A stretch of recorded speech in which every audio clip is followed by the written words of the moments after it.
100 টকাত মাত্ৰ 100 টকাৰ উপহাৰ কুপন সংগ্ৰহ কৰি লাভ কৰিলে থাৰ এই কমিটিৰ পৰা চাবি তেখেতক দিয়া হ'ল তেখেতৰ ফাইল দিয়া হ'ল গাড়ীৰ কাগজ গোটেইবিলাক দিয়া হ'ল আৰু মই দেখাইছোঁ অকণমান গাড়ীখন এইখন হৈছে থাৰ 100 টকাৰ উপহাৰ কুপন সংগ্ৰহ কৰি লাভ কৰিলে এইজন ভাগ্যৱানে থাৰ এখন সপোনৰ গাড়ী লাভ কৰিলে বজালীৰ পাঠশালাত অনুষ্ঠিত হোৱা বজালী পাঠশালাৰ আখৰ যিখন খেল ভাগৱতী ক্ষেত্ৰৰ যিখন খেল অনুষ্ঠিত হৈছিল সেইখন খেলৰ বাংগালোৰত তেখেতে থাকে তেখেতৰ ঘৰ তামোলপুৰ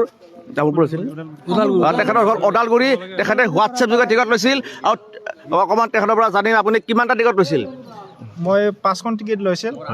হোৱাটছএপত আৰু 9 নম্বৰৰ প্ৰাইজ পাবলৈ সক্ষম হৈছোঁ মহেন্দ্ৰ থাৰ কেনেকুৱা লাগিছে থাৰ এখন পাইছে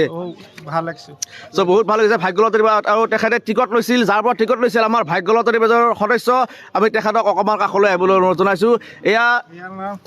থাৰখন দিয়া ভাগ্যৱানজন হৈছে এইজন কৰণ তালুকদাৰ ভাগ্য লটাৰী পেজৰ আমাৰ তেখেতৰ পৰা হোৱাটছএপ যোগে টিকট লৈছিল আৰু খেলৰ আগৰ দিনা লৈছিল নেকি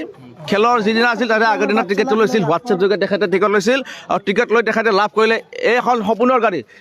থাৰ যিখন থাৰৰ কাৰণে সকলোৱে আগ্ৰহী আছিল সেইখন বাহনৰ গৰাকী হৈ পৰিল উপহাৰ কুপন সংগ্ৰহ কৰি মাত্ৰ 100 টকাতে এয়া আমি ভাগ্য লটাৰী পেজৰ সকলোৱে যিসকলে চাই আছে সকলোৱে লিংকটো শ্বেয়াৰ কৰক পেজটো যদি ফ'ল' কৰা নাই ফ'ল' কৰক এনেকুৱা নামনি অসমৰ বিভিন্ন উপহাৰ কুপনৰ অনলাইন টিকট লগতে এনেকুৱা ধৰণৰ বিলাসী বাহনৰ গৰাকী আপুনি হৈ পৰিব পাৰে লগতে আমাৰ যিখিনি নামনি অসমৰ খেল হৈ আছে সেইবিলাকৰ যিখিনি আমাৰ যেনেকুৱা আজি দেখাইছোঁ আপোনালোকক এনেকুৱা প্ৰাইজ বিতৰণ সমূহ অনুষ্ঠান উপহাৰ কুপনৰ লোৱাৰ লগতে প্ৰাইজ দিয়াৰ পৰা খেলৰ পোনপটীয়া সম্প্ৰচাৰৰ পৰা অকল ভাগ্য লটাৰীৰ পৰা লাভ কৰিব সেয়েহে সকলোৱে লিংকটো শ্বেয়াৰ কৰক লাইক এটি দিয়ক ধন্যবাদ থেংক ইউ